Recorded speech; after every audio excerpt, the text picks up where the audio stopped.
Hi friends, அஸ்ஸலாமு அலைக்கும். இன்னைக்கு ரமலானோட முதல் நாள்ல நம்ம எல்லாரும் இருக்கோம். அல்ஹம்துலில்லாஹ். எல்லா நல்ல அமல்களையும் செய்யக்கூடிய பாக்கியத்தை அல்லாஹ் நம்ம எல்லாத்துக்கும் தரணும். நோன்பு எல்லாமே வைக்கக்கூடிய தௌஃபீக்க அல்லாஹ் நம்ம எல்லாத்துக்கும் தரணும்ன்ற துவாவோட இன்னைக்கு நம்ம வீடியோல பாத்தீங்கன்னா நோன்பு கஞ்சி எப்படி செய்யறதுங்கிறத பார்க்க போறீங்க. வாங்க எப்படி செய்யறதுன்னு பார்க்கலாம். ஆல்ரெடி நம்ம சேனல்ல நோன்பு கஞ்சி வீடியோ வந்து போட்டிருக்கேன். இன்னைக்கு நான் வந்து பாத்தீங்கன்னா விறகடுப்புல தான் செய்ய போறேன். விறகடுப்புல செய்யும்போது பாத்தீங்கன்னா அது தனியா ஒரு மணமாவே இருக்கும். அவ்வளோ சூப்பரா இருக்கும். டேஸ்ட் பாத்தீங்கன்னா நம்ம பள்ளிவாசல்ல வாங்குற மாதிரி அதே டேஸ்டோடயே இருக்கும். இன்னைக்கு வந்து நான் தேவையான பொருள் எல்லாமே எடுத்து வச்சிருக்கேன். நானும் என் பையனும் சேர்ந்து தான் பாத்தீங்கன்னா நோம்பு கஞ்சி வந்து செஞ்சோம். பச்சரிசி நொய் 1/2 கிலோ எடுத்திருக்கேன். அது கூட 150 கிராம் பாசி பருப்பு. இது 2மே கழுவி ஊற வச்சுக்கலாம். இதுக்கப்புறம் வந்து தாளிக்க ஸ்டார்ட் பண்ணிடலாம். 2 கிலோ பிரியாணி செய்வோம்ல, அந்த வட்டா வந்து அடுப்புல வச்சிருக்கேன். காஞ்சிருச்சு. 6 ஸ்பூன் வந்து எண்ணெய் சேர்த்துக்கலாம். ரீஃபண்ட் ஆயில் தான் நான் சேர்த்திருக்கேன். எண்ணெய் காஞ்சோனே 4 பட்டை, 4 ஏலக்காய், 4 கிராம்பு, 4 பச்சை மிளகாய் சேர்த்துக்கலாம். வெங்காயம் பார்த்தீங்கன்னா 100 கிராம் அளவுக்கு நான் எடுத்திருக்கேன். பெரிய வெங்காயம் நீள வாக்குல கட் பண்ணிக்கலாம். தக்காளி 100 கிராம் அதையுமே சேர்த்து நீள வாக்குல கட் பண்ணிக்கலாம். கேரட் பொடியா கட் பண்ணி 100 கிராம் சேர்த்திருக்கேன். 1/2 மூடி தேங்காய் துருவியும் சேர்த்துக்கலாம். இல்ல நம்ம பொடியா கட் பண்ணியும் சேர்த்துக்கலாம். அது எல்லாமே எண்ணெயில சேர்த்து உப்பு தேவையான அளவுக்கு போட்டுட்டு, கரம் மசாலா ஒரு 1/2 ஸ்பூன் சேர்த்து நல்லா வணக்கிரணும். கஞ்சிக்கு பார்த்தீங்கன்னா, இந்த மசாலா இந்த எண்ணெயிலே வதங்கிரட்டும். ரொம்ப வதக்கணும்னு கிடையாது.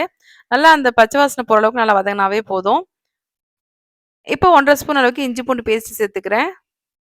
ஒரு கைப்பிடி அளவுக்கு கொத்தமல்லி, புதினா சேர்த்துக்கலாம். இப்ப இது எல்லாமே நல்லா வதங்கி வரட்டும். கஞ்சிக்கு இந்த மசாலா எல்லாமே நல்லா வதங்கிருச்சு. இந்த டைம்ல நம்ம ஊற வச்சிருக்க வேர்க்கடலை 100 கிராம் இருந்துச்சு. அதையுமே சேர்த்துக்கலாம். 25 கிராம் கடலை பருப்பு ஊற வச்சிருக்கேன். அதையுமே கூட சேர்த்துடலாம். இப்ப இதை சேர்த்துட்டு எண்ணெயில கொஞ்சம் வதங்கிட்டு, நம்ம ஊற வச்சிருக்க அரிசி, பருப்பு இது 2மே அதுக்குள்ள சேர்த்துடலாம். தண்ணி வந்து பாத்தீங்கன்னா நிறைய சேர்க்கணும். அப்பதான் நல்லா கொதிச்சு நல்லா வெந்து வரும். நல்லா சுண்டி வரப்ப நம்ம எந்த அளவுக்கு வேகணுமோ கஞ்சி நல்லா கொலைய வர வரைக்கும் நல்லா தண்ணி ஊத்திட்டே இருக்கணும். இப்ப பாத்தீங்கன்னா நம்ம ஊற வச்சிருக்க அரிசியுமே அது கூட சேர்த்துடலாம். இது கூட வந்து பாத்தீங்கன்னா கொத்தமல்லி இலை கொஞ்சம் வாசனைக்காக திரும்பவும் சேர்த்துக்கலாம். இன்னுமே நீங்க வேணும்னா வெள்ளை கொண்டக்கடலை ஊற வச்சு சேர்த்துக்கலாம். பச்சை பட்டாணி ஊற வச்சு சேர்த்துக்கலாம். கூடவே முந்திரி பருப்பு கூட சேர்த்துக்கலாம். இன்னுமே நீங்க எந்த அளவுக்கு கஞ்சிக்கு என்னென்ன வேணுமோ அந்த அளவுக்கு சேர்த்துக்கலாம். ஆனா ஆப்ஷன் தான். இது வந்து பாத்தீங்கன்னா நார்மலா நம்ம செய்யற கஞ்சி தான். இதுவே அவ்வளோ மணமா இருக்கும். நம்ம பள்ளிவாசல்ல செய்யற கஞ்சி அதே டேஸ்டோட இருக்கும். இப்ப பாத்தீங்கன்னா நல்லா வெந்து வந்துருச்சு. இப்ப லாஸ்ட்டா முருங்கை இலை வந்து நம்ம சேர்த்துக்கலாம். ஒரு கைப்பிடி அளவுக்கு பாத்தீங்கன்னா முருங்கை இலை நல்லா கழுவிட்டு அதையும் கூட சேர்த்துக்கலாம். லாஸ்ட்டா வந்து பாத்தீங்கன்னா கொத்தமல்லி புதினாவும் கூட சேர்த்துக்கலாம். சேர்த்துட்டு நம்ம மேல தம்ல விட்டுட்டு அதுக்கப்புறம் கடைசியா சர்வ் பண்ணிட்டோம் அப்படின்னா சூப்பரா நோம்பு கஞ்சி வந்து தயாராகிடுச்சு.